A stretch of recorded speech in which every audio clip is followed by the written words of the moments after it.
Wiring का management जुड़ गया है। कंपनी सुमितोमो वायरिंग सिस्टम और मदरसन ग्रुप का एक जॉइंट वेंचर है। कंपनी की दूसरी तिमाही के नतीजे आ चुके हैं। आय में करीब 10% का इजाफा देखने को मिला है, लेकिन मुनाफे और मार्जिन के फ्रंट पर हल्का दबाव भी दिखा है।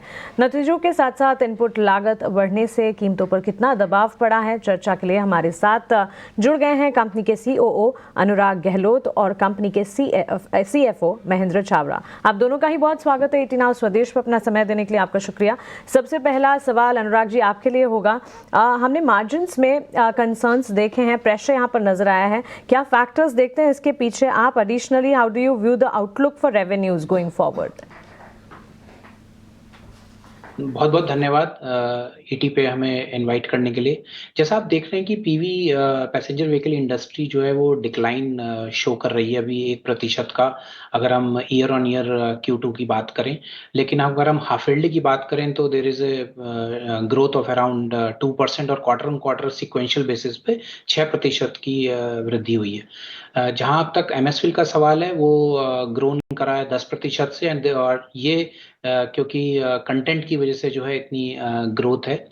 वॉल्यूम तो इस क्वार्टर में ग्रो नहीं हुए हैं, लेकिन जो हमारी प्रॉफिटेबिलिटी है वो हमारे दो प्लांट जो नए ग्रीनफील्ड प्लांट हैं उसके एडिशनल कॉस्ट की वजह से जो है, जो रैंप अप कॉस्ट है वो इसका पार्ट है इस वाले P&L का।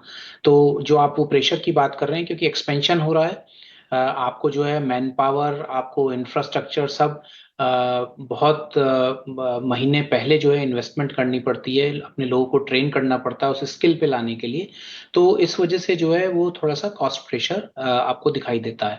लेकिन जहां तक EBITDA की बात है, दिस इज नॉट समथिंग जिसके बारे में हम बात करते हैं। हमारा सारा फोकस रोसी के ऊपर रहता है। एज ए कंपनी जो ग्रुप की गाइडलाइन है वो मोर देन 40% होना चाहिए। और हमने, अगर आपने देखा हो तो हमने 44% FY23 में और 48% FY24 में अचीव करा है अभी तक। बिल्कुल महेंद्र जी, आपके raw material pricing trends particularly copper पर हम थोड़े इंसाइट्स जानना चाहेंगे, और ये किस तरह से आपके ओवरऑल कॉस्ट को अफेक्ट करते हैं? देखिए, जहां तक रॉ मटेरियल की बात है, रॉ मटेरियल बहुत ज्यादा वेरी करता है, डिपेंड करता है प्रोडक्ट मिक्स के ऊपर। हम काफी तरह की वायरिंग हार्नेस बनाते हैं, काफी व्हीकल्स के लिए हम वायरिंग हार्नेस बनाते हैं, और ये वायरिंग हार्नेस का जो प्रोडक्ट मिक्स है क्वार्टर ऑन क्वार्टर काफी डिफरेंट हो सकता है। उसके कारण रॉ मटेरियल कंजम्पशन को एक क्वार्टर से दूसरे क्वार्टर पर कंपैरिजन करना एक सही पिक्चर नहीं दे सकता।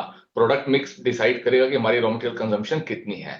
और जहां तक कॉपर की बात है, कॉपर हमारे रॉ मटेरियल का एक इंपॉर्टेंट कंपोनेंट है, और कॉपर के लिए हमारे कस्टमर्स के साथ हमारा पास थ्रू अरेंजमेंट है। जो भी फ्लक्चुएशन होती है कॉपर के प्राइसेस में, वो हम अपने कस्टमर्स को पास ऑन कर देते हैं।